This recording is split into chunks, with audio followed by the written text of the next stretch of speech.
¿Cómo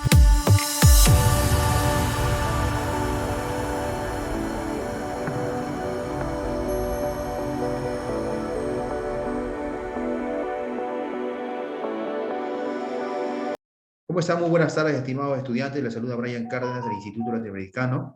Damos pues inicio a este webinar gratuito acerca de temas en incumplimiento de obligaciones contractuales en el marco de las contrataciones del Estado. Doctor Hiro, le doy paso, por favor, para empezar el webinar. Perfecto, muchas gracias, Brian. En principio, un saludo a cada uno de ustedes, ¿no? Y el agradecimiento al Instituto Latinoamericano de Ciencias Sociales para tratar este tema tan apasionante en el marco de la Ley de Contrataciones del Estado, ¿no? El webinar Incumplimiento de obligaciones contractuales en el marco de las contrataciones del Estado, ¿no? Empecemos, por favor. En principio, una breve presentación de mi persona. Mi nombre es el docente, soy Hiroshi Mabukuro Collazos, abogado de profesión de la Maestría de Gobierno y Políticas Públicas de la Pontificia Universidad Católica del Perú, ¿no? Con especialización en Derecho Corporativo Administrativo en ESAN, con experiencia y dominio en materia de contratación pública y logística pública en entidades del sector público y en el sector privado como consultor y en entidades públicas ocupando cargos como jefe de abastecimiento, de logística, siempre en el marco de la normativa de contrataciones públicas, ¿no? Actualmente me desempeño como jefe de logística de la unidad de abastecimiento de SUNAS, ¿no? Cuando hablamos de las contrataciones públicas, y esto es teniendo en cuenta el tema del webinar, debemos tener en cuenta el marco normativo. Siempre debemos revisar cuál es la norma que aplica para el caso en concreto, ¿no? Teniendo en cuenta que vamos a ver los incumplimientos contractuales que se van a dar o que se pueden dar dentro de las contrataciones públicas, hay que tener en cuenta que justamente hay dos actores importantes. Uno de ellos es la entidad pública, propiamente dicha, que puede ser, por ejemplo, el Ministerio de Salud, una municipalidad, un colegio, una UGEL, etcétera, ¿no? Y por el otro lado, el contratista, aquel que ha ganado, ha obtenido la buena pro del procedimiento de selección, trátese de licitación pública, concurso público, adjudicación simplificada, entre otros, y que le corresponde en sí presentar los documentos para firma de contrato.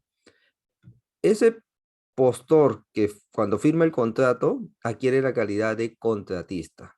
Y como contratista va a tener una serie de obligaciones y también derechos, al igual que la entidad. El principal derecho del contratista en sí es recibir el pago por la contraprestación que ha realizado a la entidad, ¿no? Por ejemplo, si es un contratista para la construcción de una obra, este va a tener que realizar la obra con el personal adecuado que ha estado en las bases respectivas del procedimiento de selección y hacerlo conforme al expediente técnico de obra definido por la entidad. Su principal obligación es cumplir todo lo que está en el expediente técnico de obra y obviamente su principal derecho es recibir el pago por lo que ha brindado. Por su parte, la entidad tiene como derecho que el contratista, de alguna u otra forma, realice la prestación conforme a la necesidad de la entidad. Es decir, una buena obra bien ejecutada, y su principal obligación de la entidad es pagarle al contratista por el servicio que ha recibido, por, en este caso del ejemplo, la obra que ha recibido, ¿no? Entonces, eso es el punto que vamos a tener en cuenta, ¿no? En el marco de una relación jurídica dentro de la ley de contrataciones del Estado entre el contratista y la entidad. Ahora, como toda relación jurídica, nunca es perfecta, pues, voy a decirlo así. Es como, por ejemplo, el matrimonio es una relación jurídica de alguna u otra manera, un acuerdo entre partes, en donde puede haber, por ejemplo, socios en una empresa, también pueden tener de alguna u otra manera pactos, pero nunca es perfecta. Entonces, en el marco de la ley de contrataciones del Estado, cuando se suscribe un contrato, como todo contrato que estoy indicando, las dos partes de alguna u otra manera tienen intereses. Y estos intereses quizás se pueden, vamos a decir, de alguna u otra manera no pueden ser los mismos entre uno o el otro. Puede haber controversias. Al haber controversias, entonces tenemos que revisar la normativa de contratación pública para ver cómo se pueden resolver estas, ¿no? Por ejemplo, Si yo soy el contratista, de alguna u otra manera puede haber una penalidad, ¿no?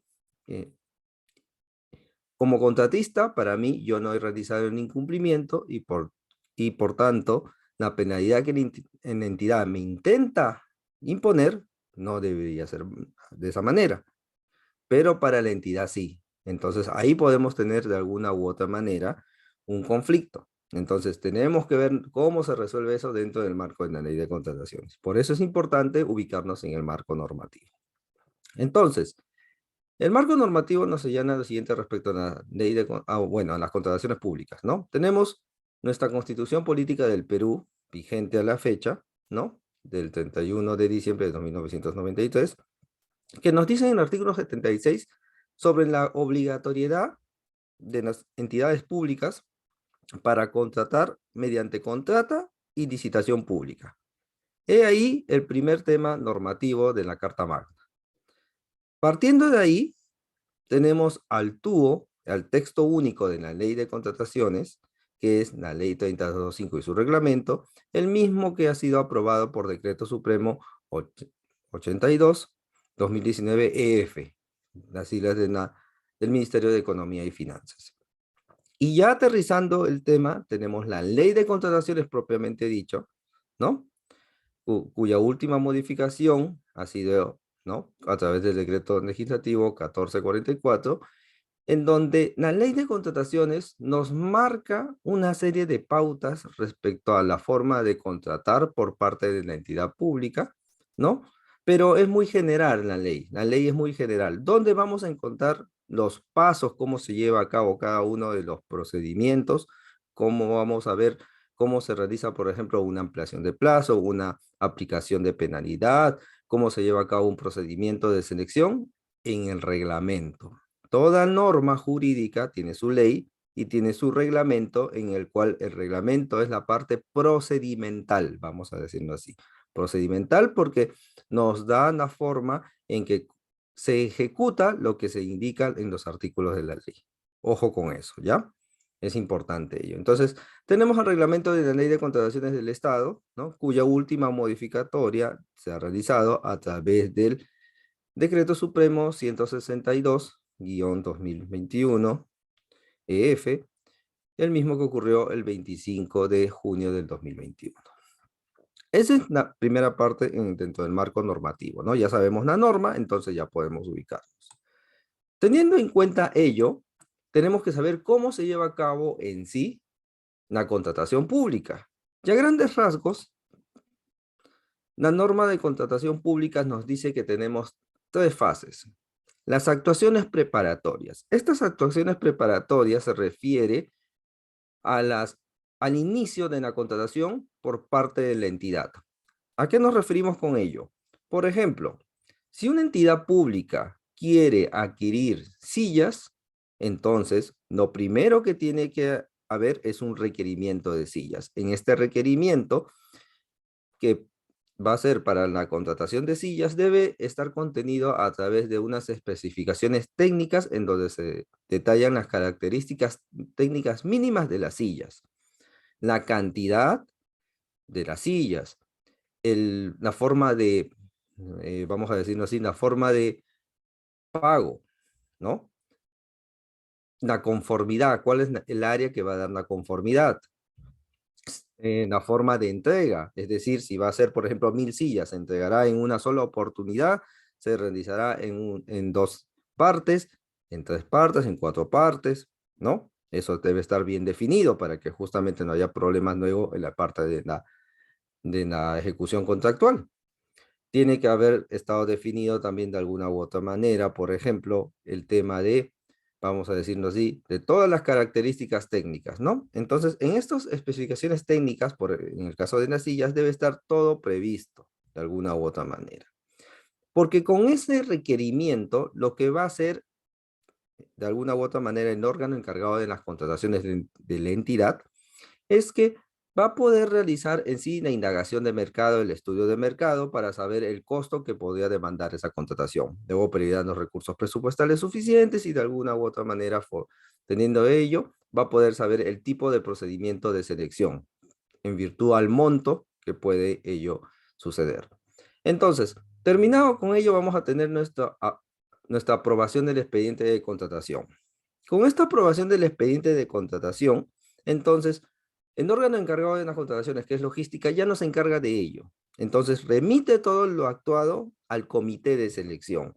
Este comité de selección, que está compuesto por lo general por 3 personas, una de ellas del área usuaria, normalmente, uno de ellos del órgano encargado de las contrataciones de logística, porque tiene que haber alguien que tenga conocimiento en materia de contratación pública, y un tercero que puede ser cualquiera para el caso de bienes y servicios. Para el caso de obra, tienen que ser todos del área usuaria con conocimiento técnico en la materia de la contratación, ¿no?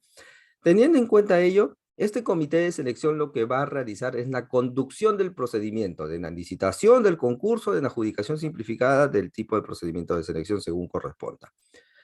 ¿Cuál es el objeto del procedimiento de selección? A grandes rasgos, el objeto del procedimiento de selección, como dice su propio nombre, es seleccionar al proveedor que justamente va a ser a futuro el que va a realizar la prestación a la entidad. Seleccionas a través de la buena pro, ¿no? Entonces, seguramente en un procedimiento de selección X, por ejemplo, para el servicio de seguridad y vigilancia se presentarán 20 proveedores, se registran al proceso, adquieren la calidad de participantes y luego de ello la calidad de postores cuando presentan sus ofertas. El comité revisará todas las ofertas presentadas, evaluará, calificará y determinará un ganador. Ese ganador obtendrá la buena pro. Y una vez que obtenga la buena pro, este ganador deberá presentar los documentos para suscripción del contrato respectivo. Suscribe el contrato la entidad, suscribe el contrato este postor ganador, y automáticamente este postor ganador se convierte en contratista y empieza la relación contractual entre la entidad y el contratista, ¿no? En donde va a estar una serie de obligaciones y una serie de derechos por parte de cada uno de ellos, tal como les había comentado al inicio.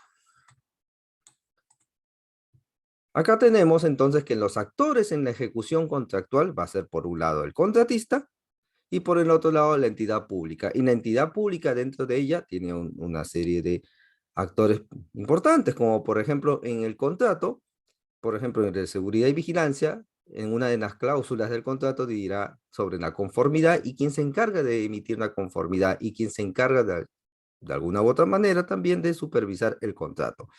Por ejemplo, dirá, la conformidad estará a cargo del área de servicios generales, por ejemplo, ¿no? Entonces ya sabemos quién va a dar la conformidad y a la vez ya sabemos quién va a supervisar el contrato, ¿no? Esa es la supervisión, vamos a decir, de alguna u otra manera, directa del contrato. Pero también participa el órgano encargado de las contrataciones, que es, a la larga, la oficina de abastecimiento de logística, según cómo se denomina en cada entidad. Entonces, en ese contexto, ¿por qué interviene el órgano encargado de las contrataciones? Porque, por ejemplo, ante un incumplimiento contractual, ¿no? El área usuaria o el área supervisora del contrato le va a informar esa situación a logística o abastecimiento, según cómo se denomine, para que ellos, de alguna u otra manera, como órgano encargado de las contrataciones, puedan calcular y penalizar al contratista, de ser el caso, por el incumplimiento cometido.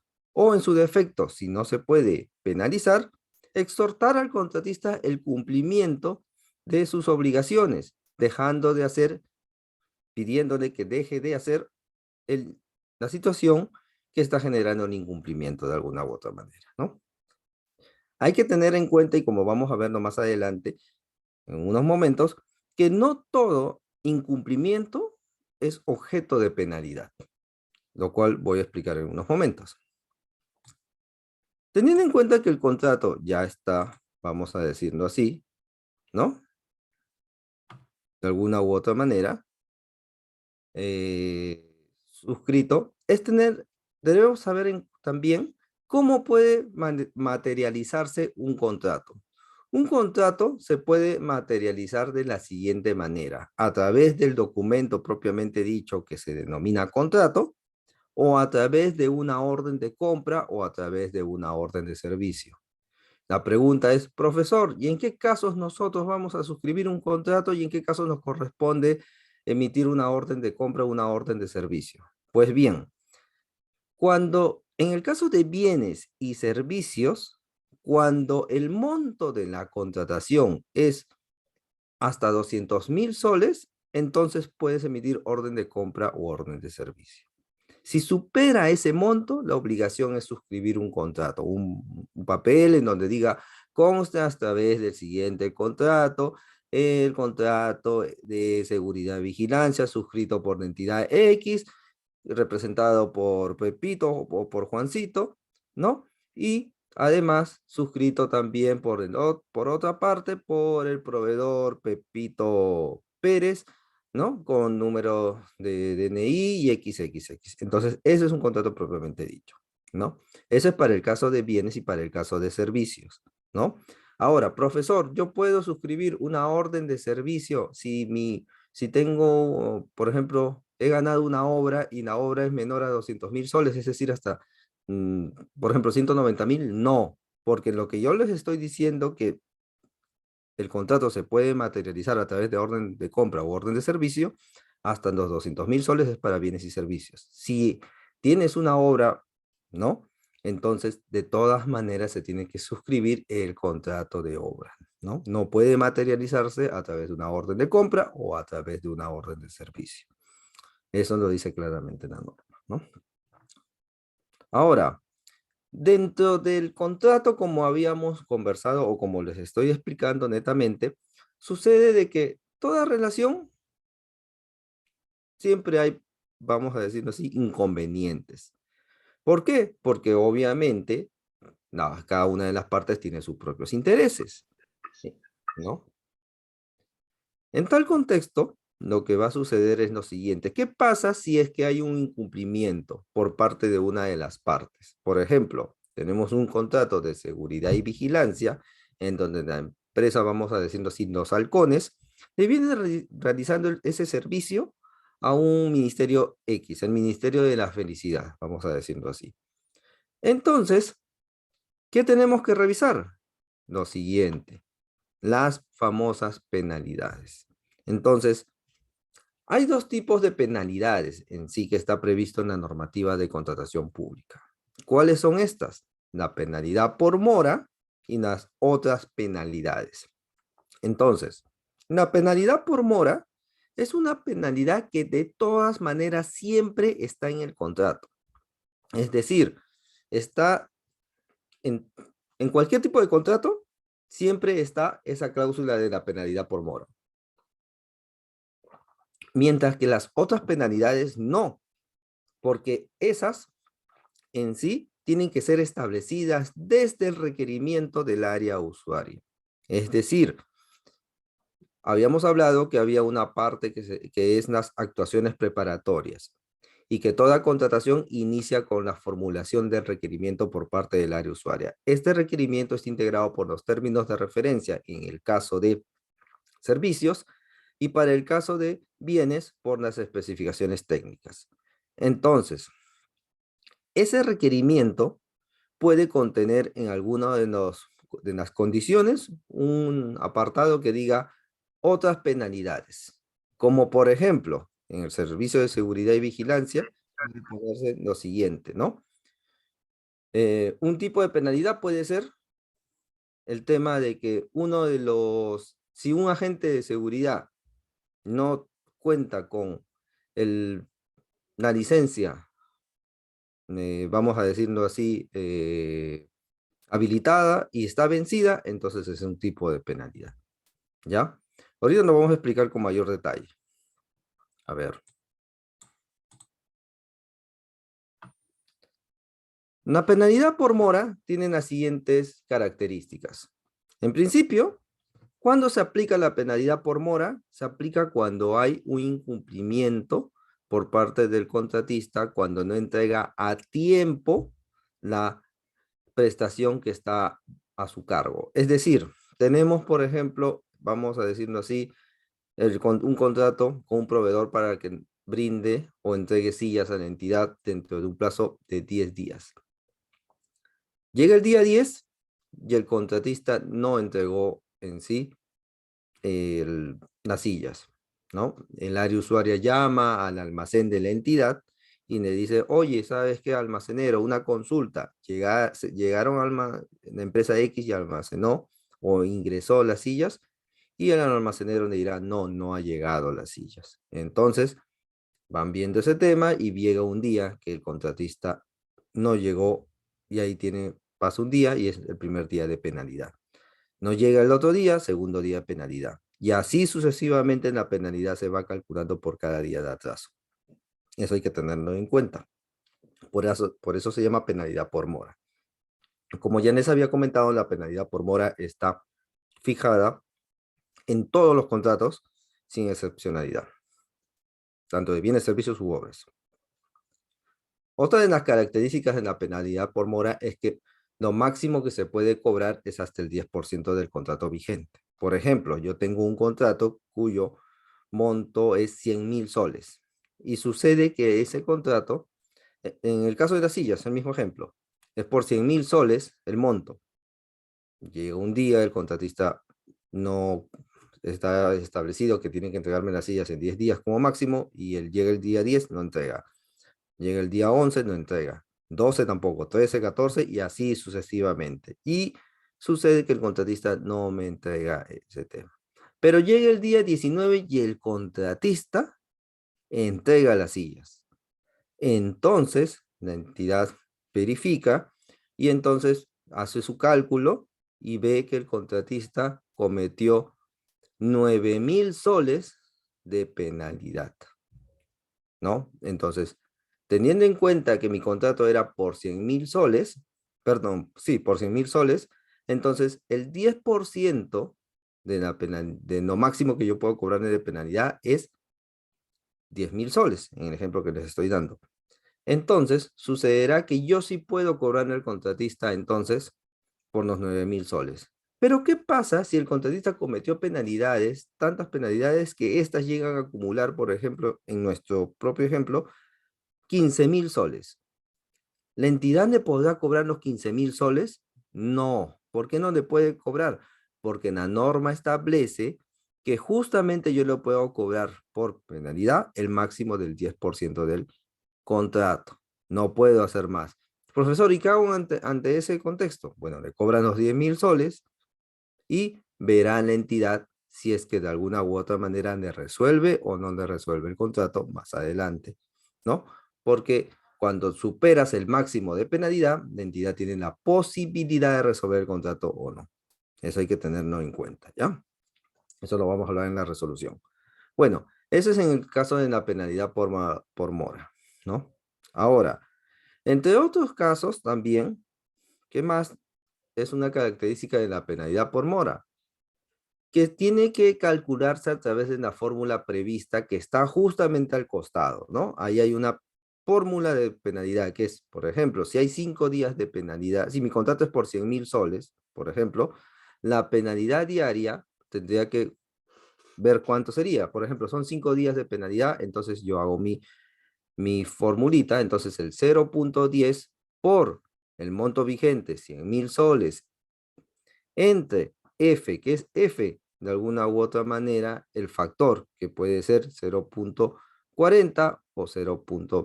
¿No? O 0.25, o también 0.15, según lo que el plazo de ejecución, por el plazo vigente en días.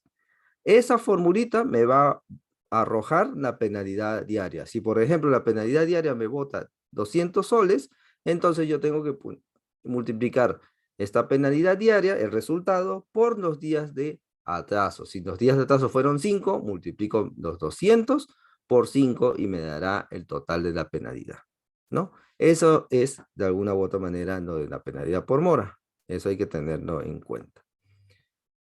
Por su parte, cuando nosotros vamos a hablar de las otras penalidades, en el caso de las otras penalidades, ¿qué sucede? Vamos a decirlo así. En el caso de las otras penalidades es que yo les había dicho que la penalidad por mora es que debe estar, siempre está prevista en todos los contratos. Pero en las otras penalidades no. Las otras penalidades siempre y cuando se incorporan al contrato, cuando desde el requerimiento han sido fijadas por el área usuaria en los términos de referencia o en las especificaciones técnicas. Por ejemplo, imaginemos que tengamos el servicio de seguridad y vigilancia y no se haya puesto en los términos de referencia ninguna cláusula de otras penalidades. Y sucede que en plena ejecución, dos agentes de seguridad llegan ebrios, ¿ya? Llegan ebrios y de alguna u otra manera, y encima llegan tarde. Entonces, la principal obligación de ese contrato por parte del contratista es brindar el servicio de seguridad y vigilancia, ¿no? Que no afecte en sí la vigilancia de la entidad. Si llegan ebrios, de alguna u otra manera, los vigilantes, entonces puede atentar al servicio, pero sucede un tema. Sucede de que ello no es el objeto principal del contrato, porque de repente la entidad tiene otros agentes, perdón, el contratista tiene otros agentes y con el resto de agentes puede brindar de manera correcta el servicio de seguridad y vigilancia. Sin embargo, la entidad no está contenta con ello, porque no le ha gustado que obviamente llegue agentes de seguridad en estado de ebriedad, porque puede suceder un montón de riesgos. Entonces le dice, contratista, yo te voy a penalizar porque por más que me brindaste bien el servicio, ¿no? No ha habido ningún tema, sucede que tus agentes llegaron ebrios. Entonces el contratista le dice a la entidad, oye, entidad, ¿en qué parte del contrato has puesto que tú me puedes penalizar por eso? Y entonces la entidad se queda coja, porque no tiene dónde cogerse para dicho fin. O por ejemplo, a alguno de los agentes de seguridad se les ha vencido el carnet SUCAMET, que es importante para brindar el servicio. O de repente, los agentes de seguridad no llegan con la indumentaria completa, ¿no? Le falta, por ejemplo, un arma y todo ello, ¿no? Entonces, la entidad le dice, contratista, te voy a aplicar penalidad. Y lo mismo, el contratista le dirá, ¿dónde dice que tú me puedes aplicar otras penalidades? ¿En qué parte del contrato? La entidad, no, es que se supone, no, tiene que estar prevista de alguna u otra manera. Y en realidad el que tiene razón es el contratista, por más cruel o por más injusto que pueda suceder. En ese contexto, lo que tiene que hacer de alguna u otra manera la entidad pública desde el inicio de su requerimiento es fijar otras penalidades en caso considere que éstas sean necesarias. Entonces, ¿qué sucede? Las otras penalidades son distintas a la penalidad por mora. No significa que el hecho de que yo fije otras penalidades ya no pueda penalizar cuando hay penalidad por mora. No, puedes penalizar incluso si sucede incumplimientos por penalidad por mora, porque demoraron en entregarte los bienes o servicios, o de alguna u otra, y también a la par, el contratista ha cometido penalidades sobre otras penalidades, tú puedes penalizar por un caso y también por el otro. Pero en ambos casos nunca puedes superar el 10% del monto del contrato. Eso hay que tenerlo en cuenta. Y ahora, estas otras penalidades también cumplen unas características importantes. Deben estar bien establecidas por qué casos me pueden penalizar por otras penalidades, lo cual debe estar previsto en las bases. Se tiene que precisar cómo va a ser el cálculo de esas otras penalidades y el procedimiento para determinar cómo se va a acreditar o evidenciar esas otras penalidades. Entonces, si no están alguna de esas condiciones, entonces no me puedes penalizar por otras penalidades. Ojo con ello, que es muy importante, ¿ya? Por eso que es distinto las penalidades por mora y también es distinto las otras penalidades. Ahora, eso es un aspecto muy importante. Un favor con el audio. Ya, perfecto, gracias.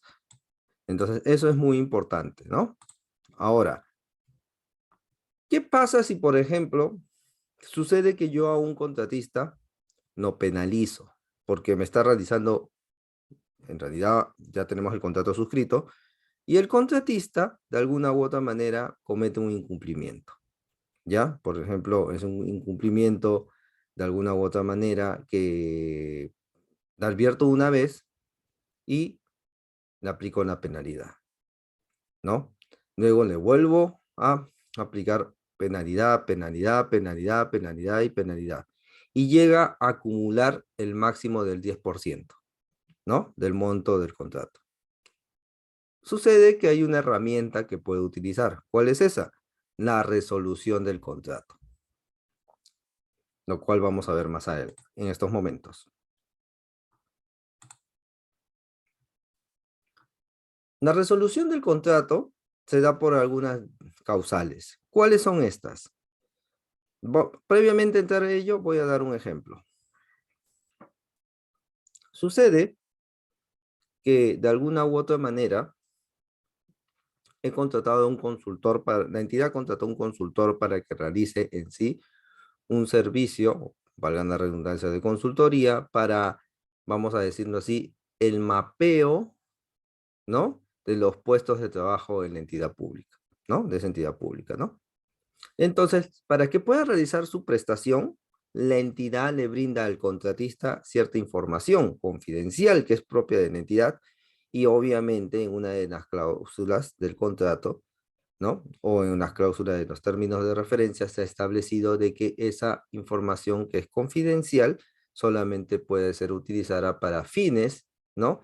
Del trabajo que la entidad ha contratado al contratista y que no puede ser utilizada para otros fines bajo responsabilidad del contratista. Ojo, lo ponen como una condición, pero no lo han puesto como otras penalidades. Como ya les había hablado, entonces ahí vamos a tener un problemita, pero vamos viendo el caso. Entonces sucede ello, que el contratista utiliza la información para otros fines distintos, aparte de lo que realiza su trabajo.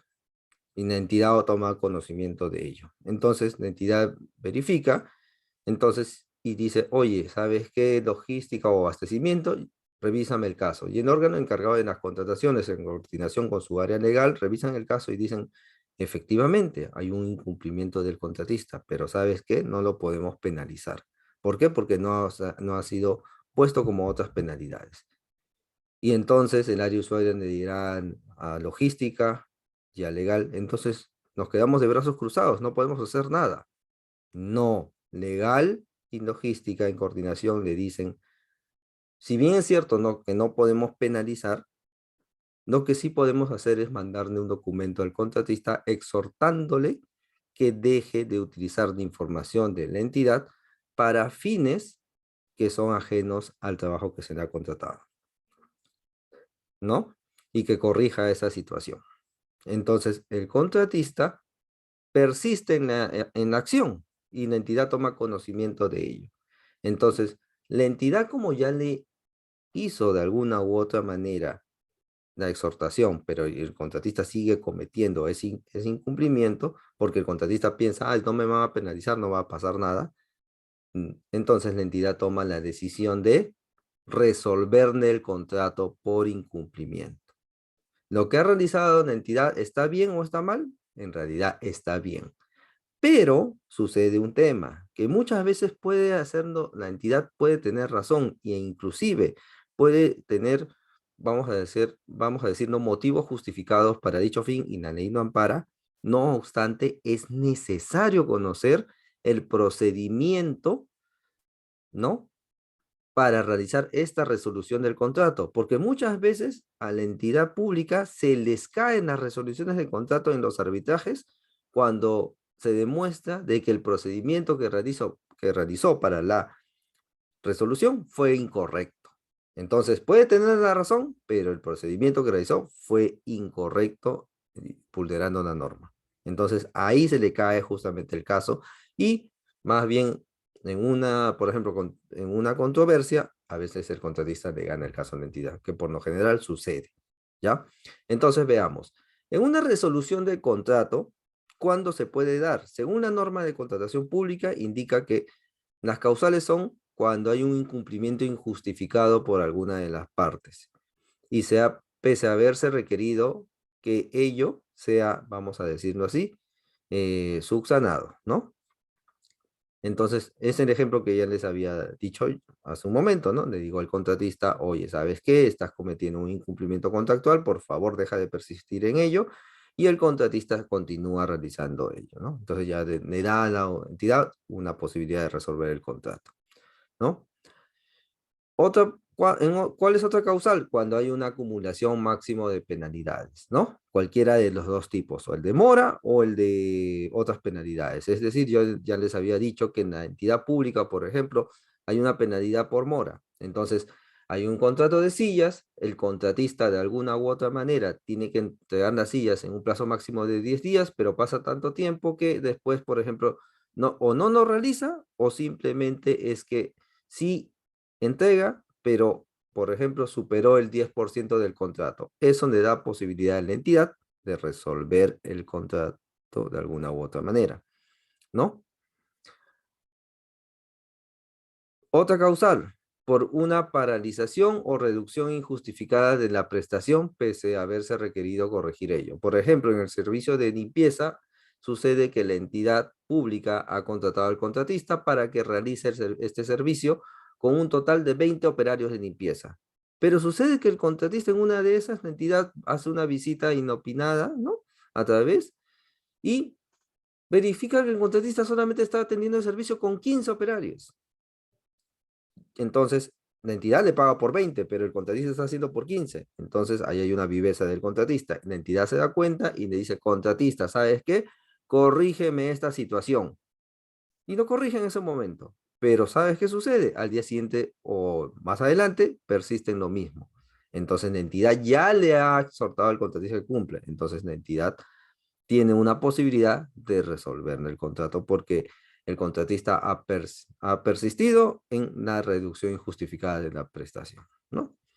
La otra forma de resolución también, y esta otra causal, es por el caso fortuito o fuerza mayor. Por ejemplo, hace poco sucede que hay un hospital y el hospital X para los pacientes de dicho nosocomio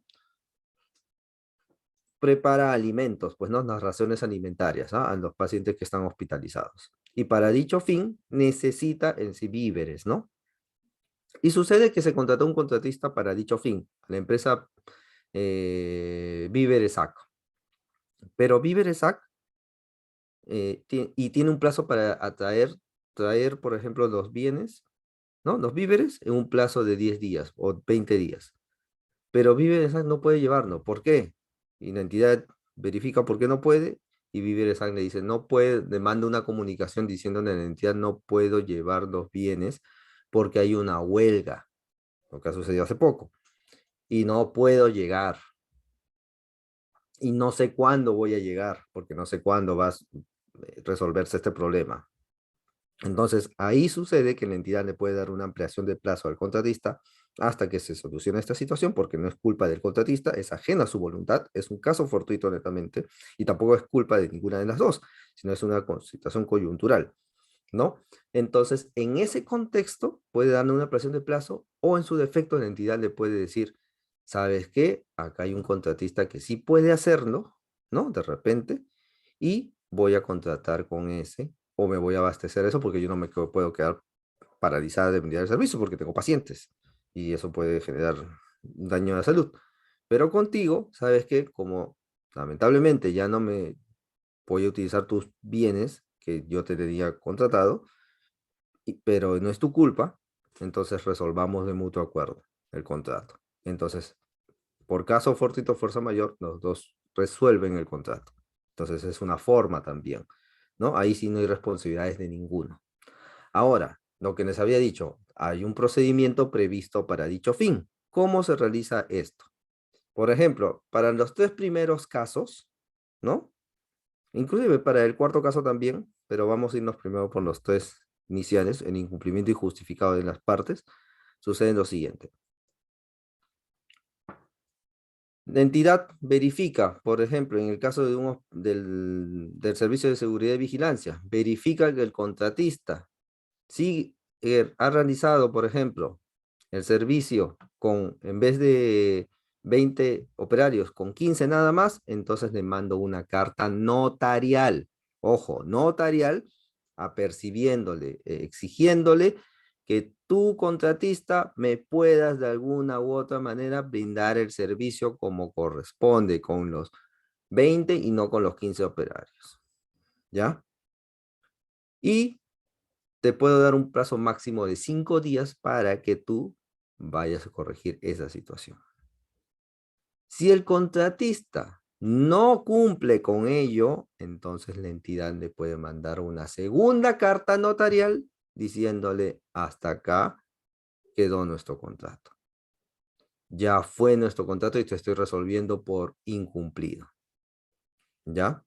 Ese es en el caso de bienes, el caso de servicios. Para el caso de prestaciones complejas, como son las consultorías, y para el caso de obras, la entidad le puede dar un plazo máximo de 15 días, ¿ya? Bajo la misma operación, ¿no? Ahora, algunos seguramente preguntarán: profesor, pero eso es cuando es en incumplimiento del contratista hacia la entidad.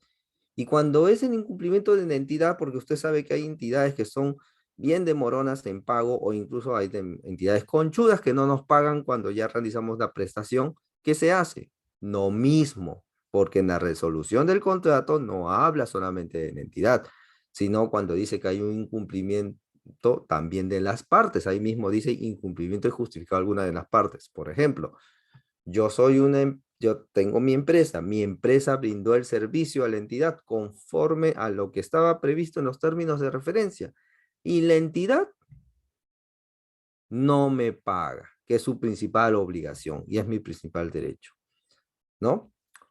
Entonces, entonces yo lo que de alguna u otra manera le digo a la entidad: ven, mira entidad, tú no me pagas, entonces yo ya realicé prácticamente el 80 o el 90% de la ejecución del servicio. ¿Ya? O de repente hice el 10% nada más, ¿no? Entonces, ¿sabes qué? Te exhorto a que me pagues lo que corresponda, porque tú tienes que pagarme mensual, ¿no? O por, vamos a decirlo, por valorización en el caso de obras, ¿no? No me pagas, entonces yo te exhorto para dicho fin para que cumplas. Le doy 4 días para que cumplas, y la entidad no lo hace. Entonces el contratista tiene la posibilidad de resolverle también y le manda con una segunda carta notarial. Pero ahí ustedes me dirán: pero profesor, pero si ya hice prácticamente el 80 y el 90%, ¿de qué me van a resolver el contrato?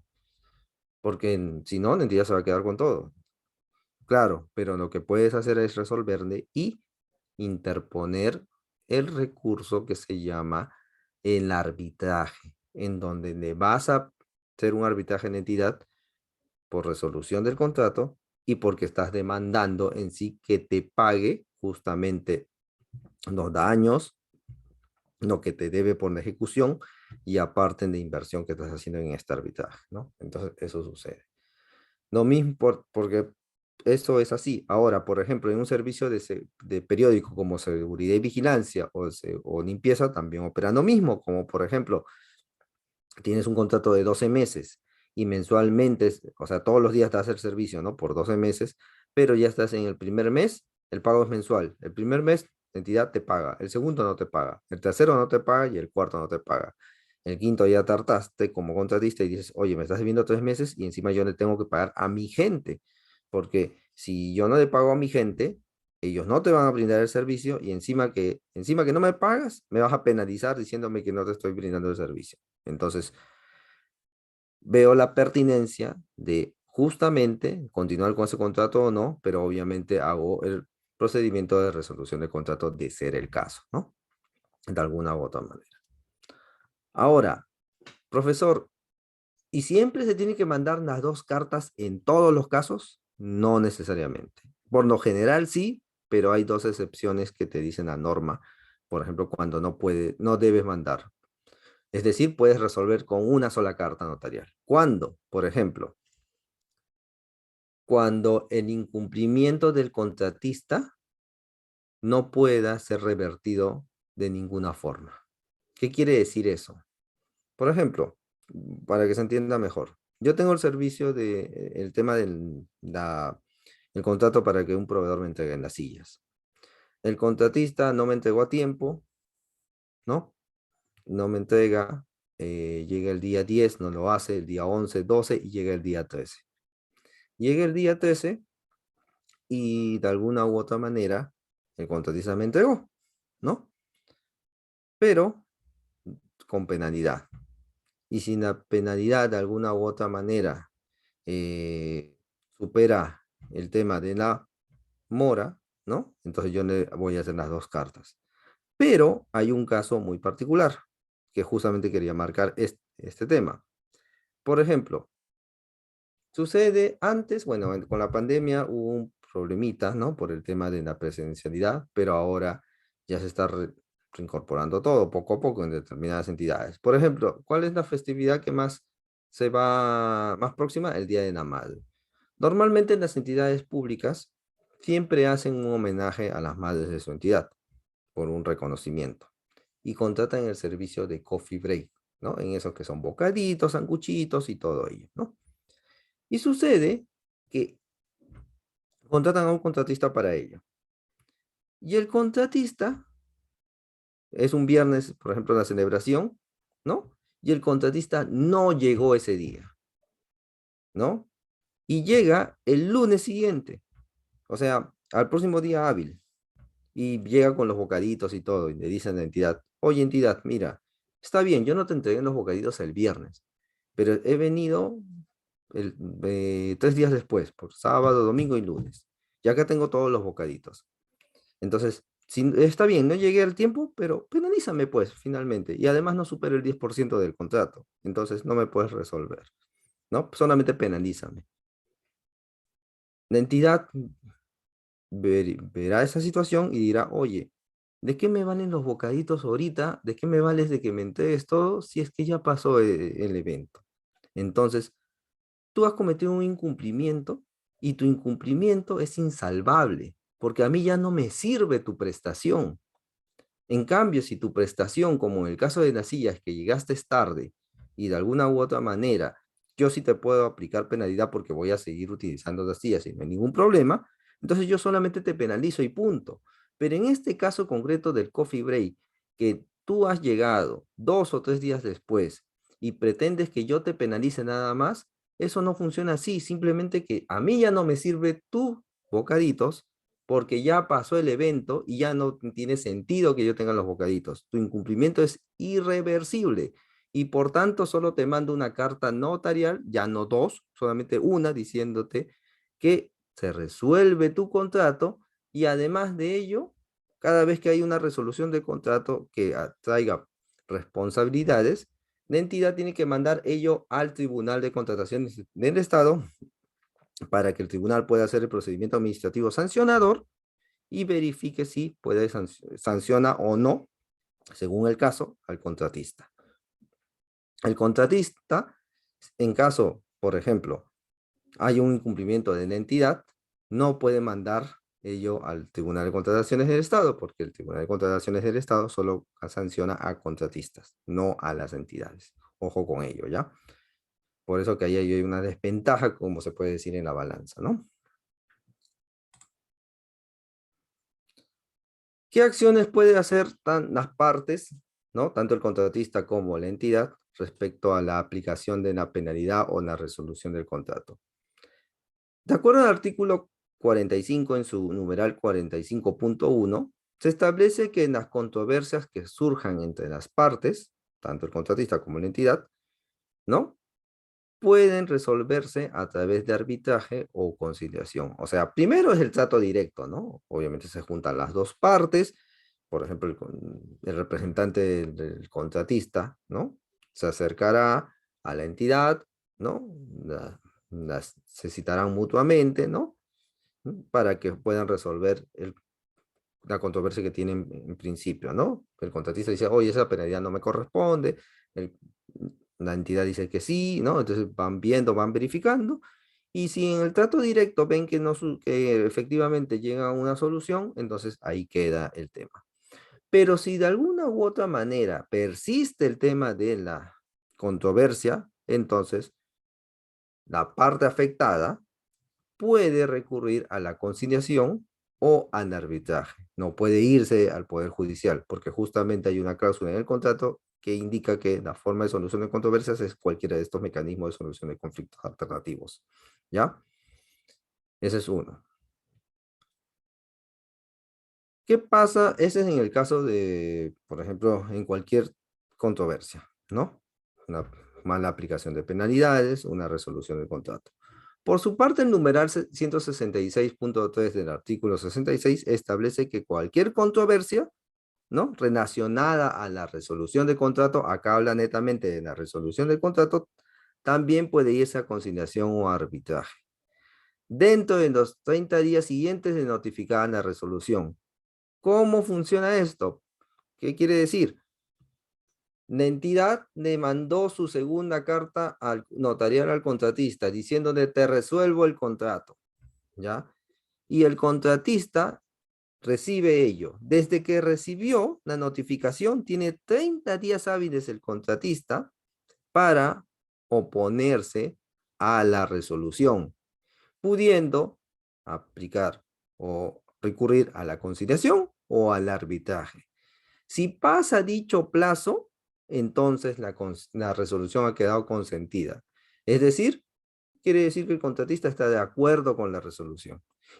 Del mismo modo, igualito, si el contratista le mandó la carta a la entidad y la entidad no hizo nada, entonces se supone o queda entendido que está consentida. ¿Qué pasa si alguna de las partes que así, por ejemplo, el contratista dice, oye, se me pasaron los 30 días, pero ahorita voy a hacerlo porque igual me están afectando mi derecho? No hay marcha atrás, porque debió hacerlo dentro del plazo. Se le castiga de alguna u otra manera si no lo hizo dentro del plazo, ¿no? Por eso se precisa ello. Igualito a la entidad, ¿no? Ahora, puede haber dos tipos también, en el caso de las resoluciones, y con esto concluyo, debe ponerse un aspecto muy importante. Debe decirse qué tipo de resolución es, total o parcial. ¿Por qué? Porque la resolución parcial es, por ejemplo, tengo el servicio de seguridad y vigilancia, le he brindado el servicio soy el contratista, le he brindado el servicio a la entidad, es por 12 meses, y los 3 primeros meses la entidad sí me pagó.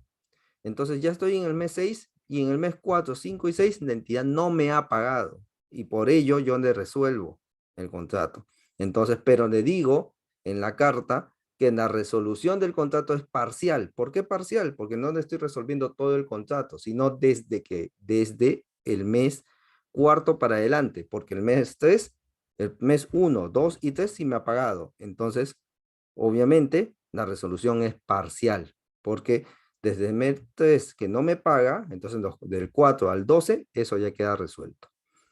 Por eso es resolución parcial. ¿Cuándo es total? Cuando si el monto del contrato, por ejemplo, es 200.000 soles, ¿no? Y el contratista no me ha pagado, o vamos a decirlo así, yo no he ejecutado nada, y el contratista me resuelve, entonces la resolución del contrato es total. ¿Por qué? Porque no me ha pagado nada, y dos, también porque no he ejecutado nada. Ojo con ello, que es importante. Bueno, y eso es todo respecto al presente webinar. Yo sé que hay varios temas que seguramente todavía han quedado en el aire, pero de alguna u otra manera, ¿no? Este es un resumen de cómo podía darse en los incumplimientos en la etapa de la ejecución contractual. Pues, ¿no? Adelante, Brian, por favor. Jorge Pinedo nos dice, ¿no? Por ejemplo, en un contrato de obra donde se haya establecido unas penalidades por mora y otras penalidades, la entidad puede a través de una adenda eliminar y dejar sin efecto la aplicación de ese artículo donde habla de penalidades a favor del contratista. No, mi estimado, y te voy a decir por qué no se puede. Porque ni siquiera en un contrato de obra, sino en ningún contrato se puede. ¿Por qué? Porque se supone, o sucede lo siguiente. Hay un procedimiento de selección. En ese procedimiento de selección, sea licitación pública, concurso público o adjudicación simplificada, las reglas estaban fijadas. Y en esas reglas estaban establecidas seguramente las penalidades y las otras penalidades, ¿no? Las penalidades por mora y las otras penalidades. En ese contexto, recuerda que en el procedimiento de selección participaron varios proveedores y todos los proveedores sabían esas reglas de juego. Entonces, inclusive el que luego gana el procedimiento de selección sabe cuáles son las reglas de juego en ese momento. Entonces, ya sabe lo que justamente se está sometiendo en ese contexto. Si llega a ganar, sabe sobre qué se va a someter. Entonces, cuando llega la etapa de suscripción del contrato, no se puede modificar lo que justamente ya se estableció desde el procedimiento de selección, desde las bases.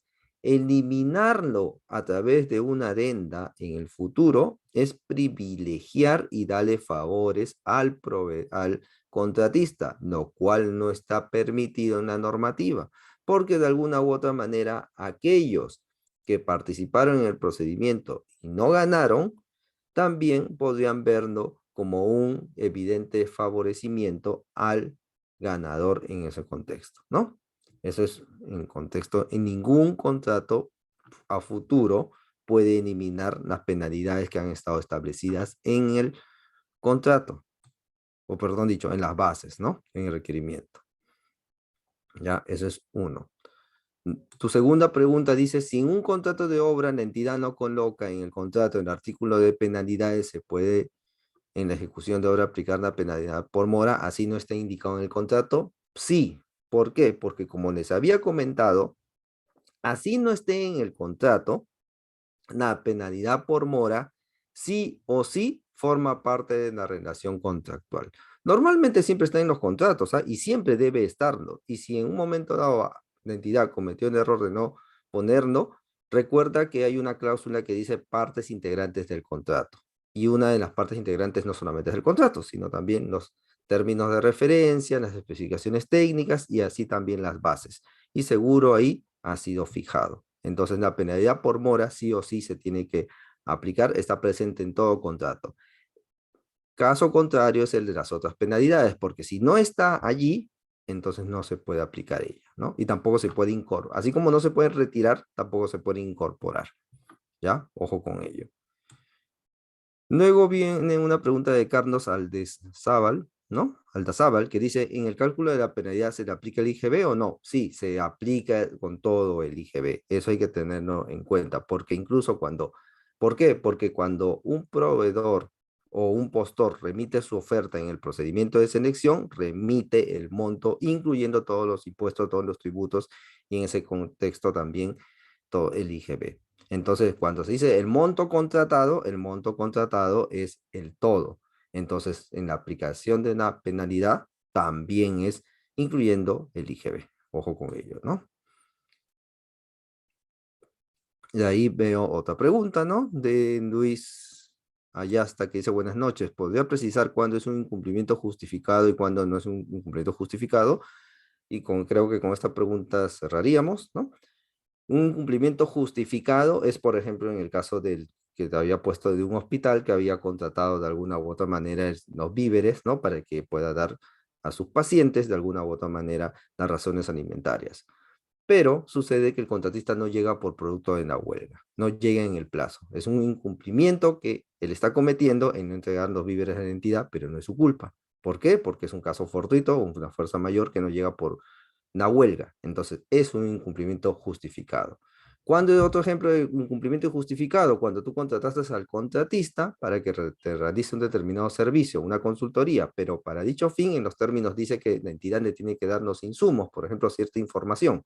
Si la entidad no le da la información, él no puede desarrollar. Entonces, pasan los días y la entidad no le da, entonces él incumple. Eso es un incumplimiento justificado que tiene que demostrarlo de todas maneras, ¿no?